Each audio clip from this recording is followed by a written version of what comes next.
Intruder alert. Destroy the humanoid. Intruder alert. Destroy the humanoid.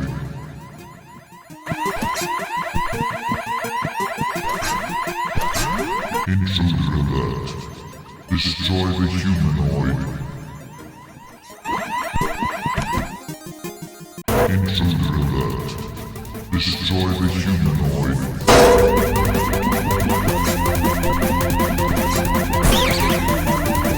Intruder alert. Destroy the humanoid.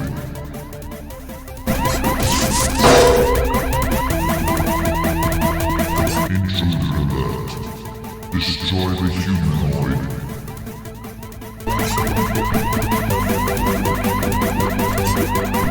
Intruder alert. Destroy the humanoid.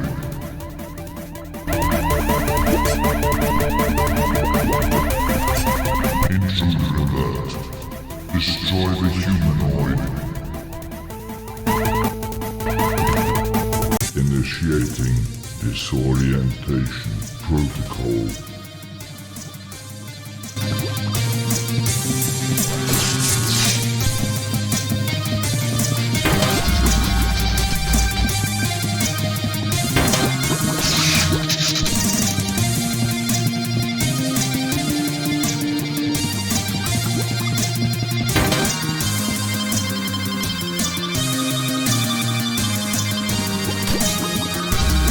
Initiating disorientation protocol.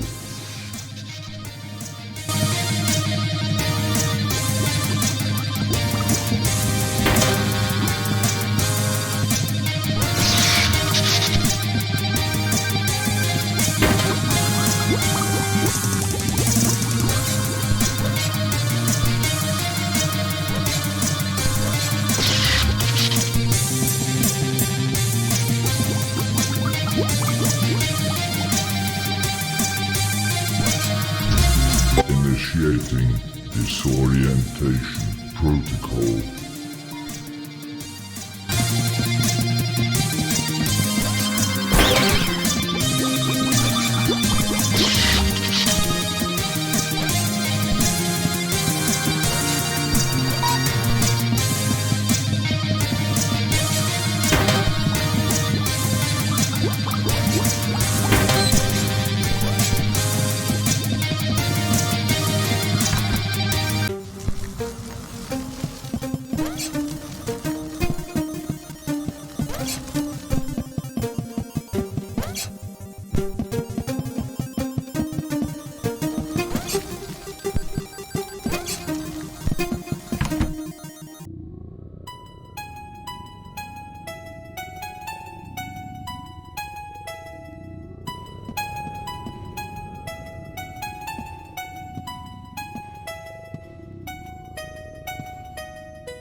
Initiating disorientation protocol.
What? Why are you in my head? Never mind. While you are here, let's try out my new deadly game show ideas. Turn the cards with a regular throw or a jump shot. Give me an excuse to kill you more quickly.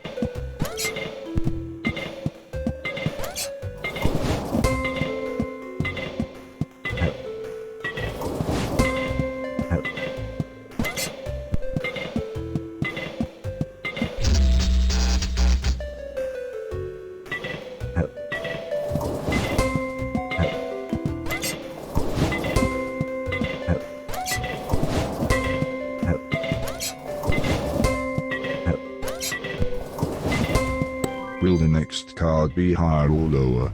Will you live or die?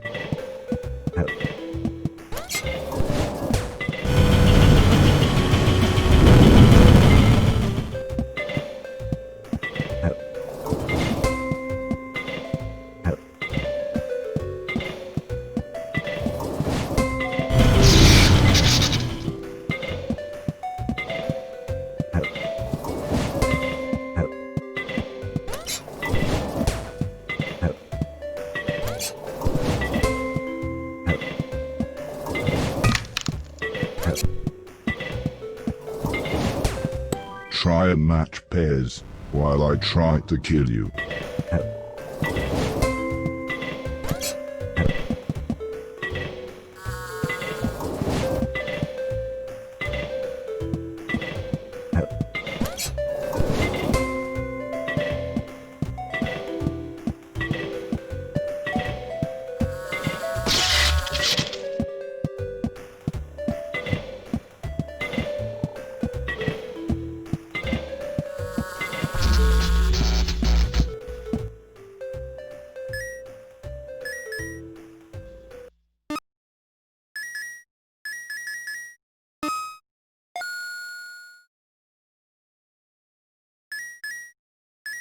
Turn the cards with a regular throw or a jump shot. Give me an excuse to kill you more quickly.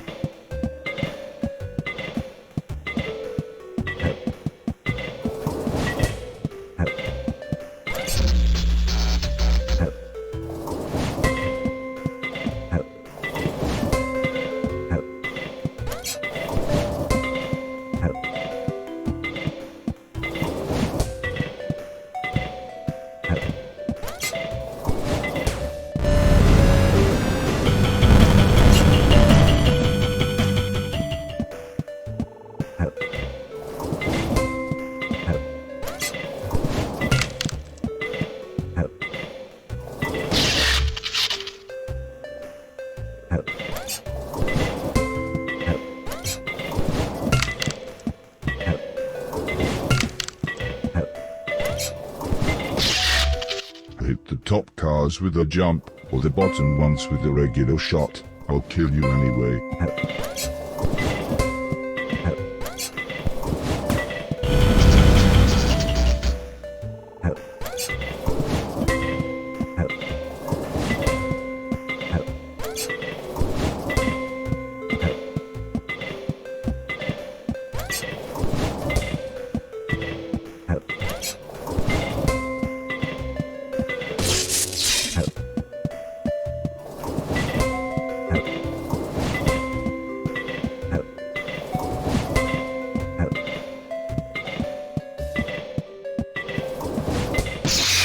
Throw higher with a jump shot. That is how confident I am I'll win. I'm telling you what to do.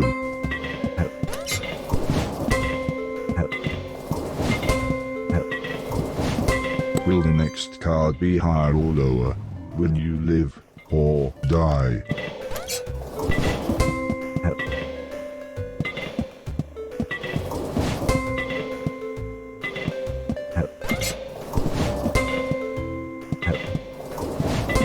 Try and match pairs, while I try to kill you.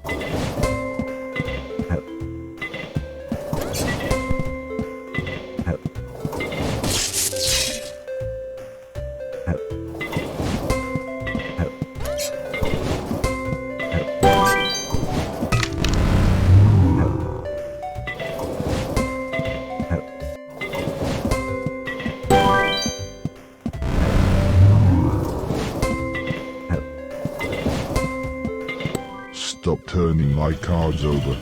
You're starting to annoy me.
This is getting annoying now. Stop turning all the cards.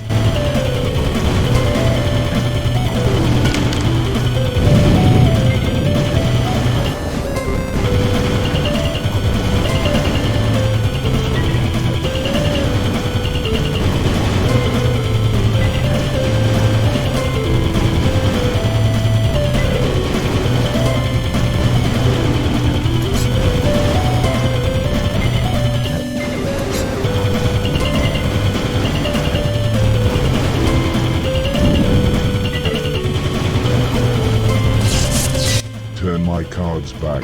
Turn them back now.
my cards over. You're starting to annoy me.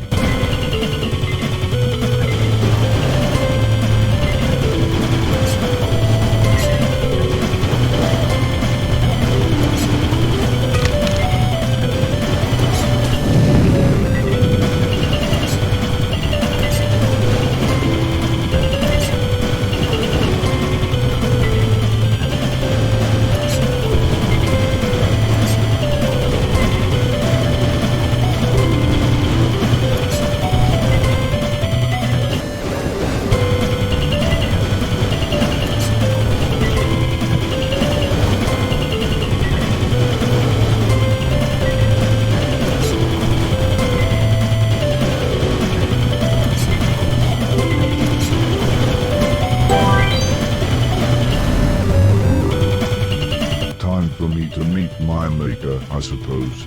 Make it quick, will you?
Within hours we received signals from the robots from all over the rest of the planet.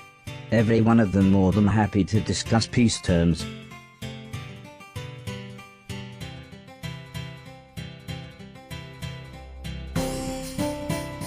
I think this was the happiest time of my life.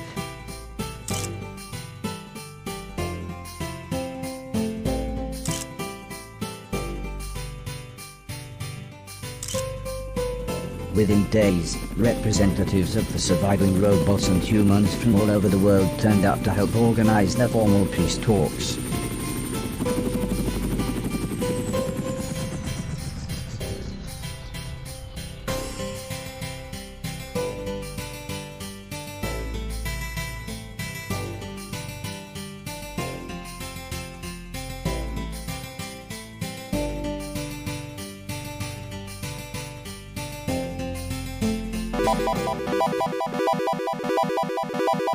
"So, you have achieved peace," said the man in black.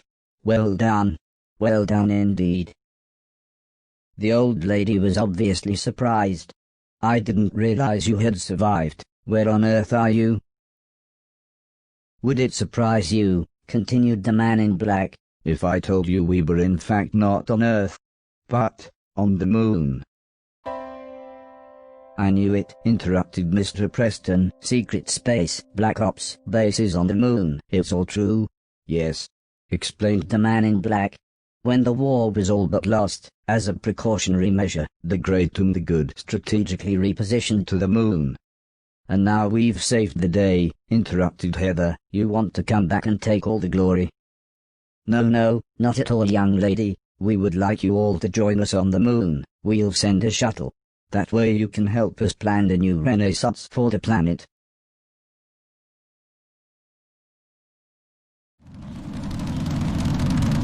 Once we were in the air, and the shuttle was on its automatic course, the pilot came back to the cabin to see how we were doing.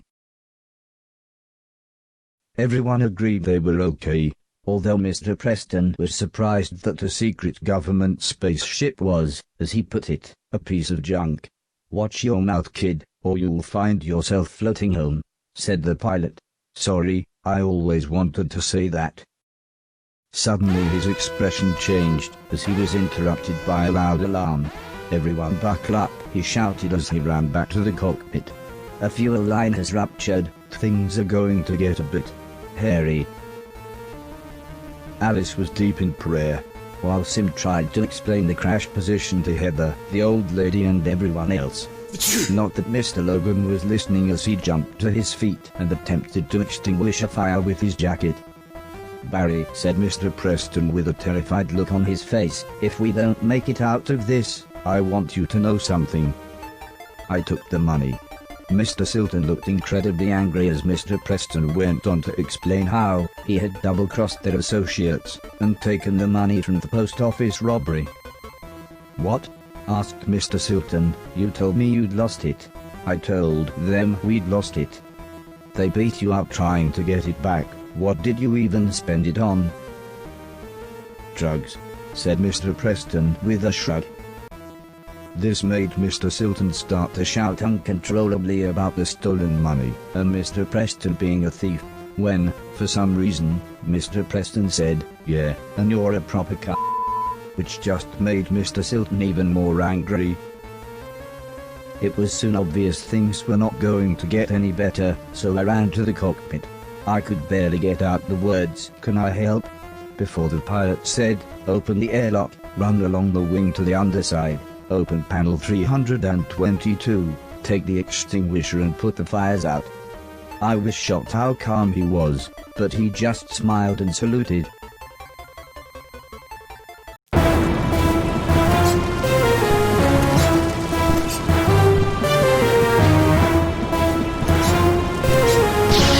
Wow, the Earth really is flat. There's some petunias and a whale over there.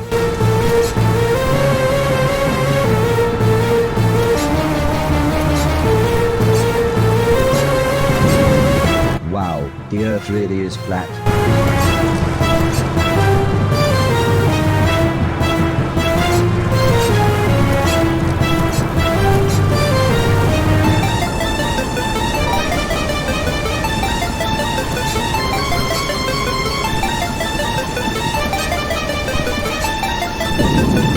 I can see my house from up here.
After everyone had regained their composure, and I was sure we were safe, I suddenly became aware that we were actually on the moon.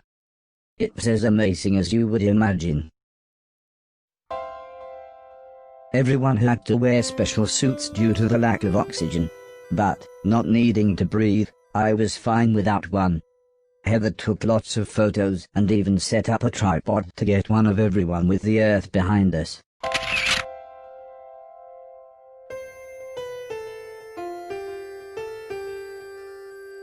Soon though, the pilot explained that we had crashed just outside of the base, and, as his radio was damaged, we would have to find our own way inside.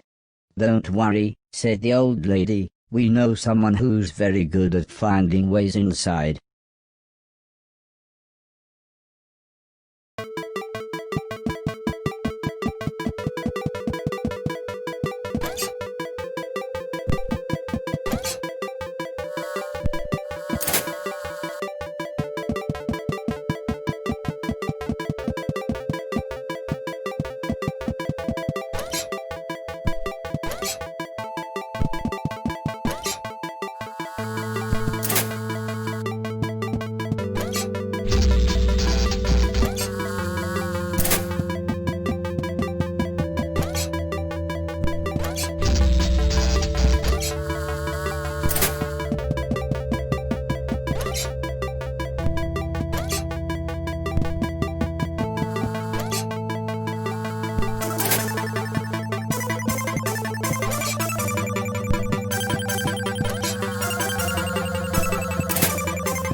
I don't know why, but for some reason, whilst I was inside these vents, my shoes refused to stick to anything.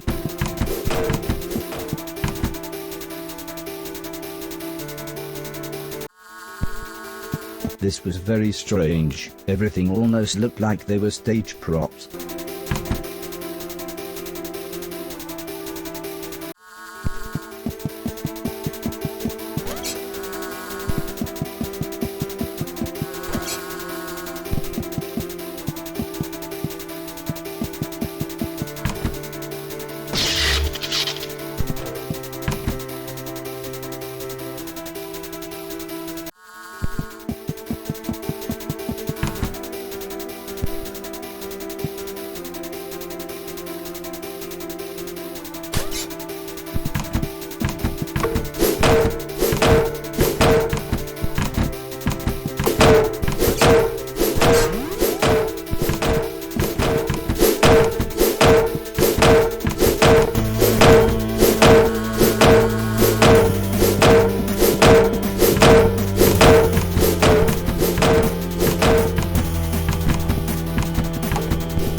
We were warmly greeted by the man in black and his friends before they whisked us away to show us the rest of the base. Although the buildings were clearly for military use, we walked through huge hallways and galleries. They really were the types of rooms you would expect to see in a 5-star hotel or a beautiful palace. "I'm sorry your husband couldn't be here," said the man in black. "Yes," said the old lady with a smile, "I'm sure he would have enjoyed the adventure." Heather and Preston were just excited to be on the moon. But the scientists were confused as to why we were invited. "Yes, why are we here?" said the French doctor. "Surely it wasn't merely to see your extravagant moon base." The man in black explained that once the war had escalated, he and his associates had tactically relocated to the moon. "What associates? You and your billionaire mates," said Mr. Preston. "See, I told you, the Black Knight satellite, moon bases, JFK, it's all true." But Mr. Silton called him a and told him to f off. "Well, if you're going to keep a civilization alive, it's going to need its leaders," said the man in black. "Come now, let me show you some more." We walked along tall metal gantries and through to another cavernous gallery. Its classical architecture made it look like some kind of grand museum. The man in black explained that when they had landed on the moon, they had crashed even worse than we did, and that they lost many valuable passengers. He was quiet for a moment, then he composed himself and continued. He explained that the only other shuttles they had were the one we arrived in and the small automated rocket that took their irradiated material out into space. Sim was impressed. "So, nuclear-powered then?" he said with a knowing smile. "Yes indeed," replied the man in black as he explained that the entire base was capable of containing a small country. Mr. Deck was also clearly impressed and said, "I don't suppose you need a butler?" "Well, we used to have servant robots," said the man in black as he turned to me. He explained that. Now, I was the only robot on the moon after they had all the others removed. "Come now," he said with a smile. "You must all be tired. Let me show you to your rooms." I shared a room with Heather. It wasn't exactly nice, but at least the bunk beds were exciting. Heather had fallen asleep by the time I'd looked around. After all, just like the man in black had said, we were all very tired.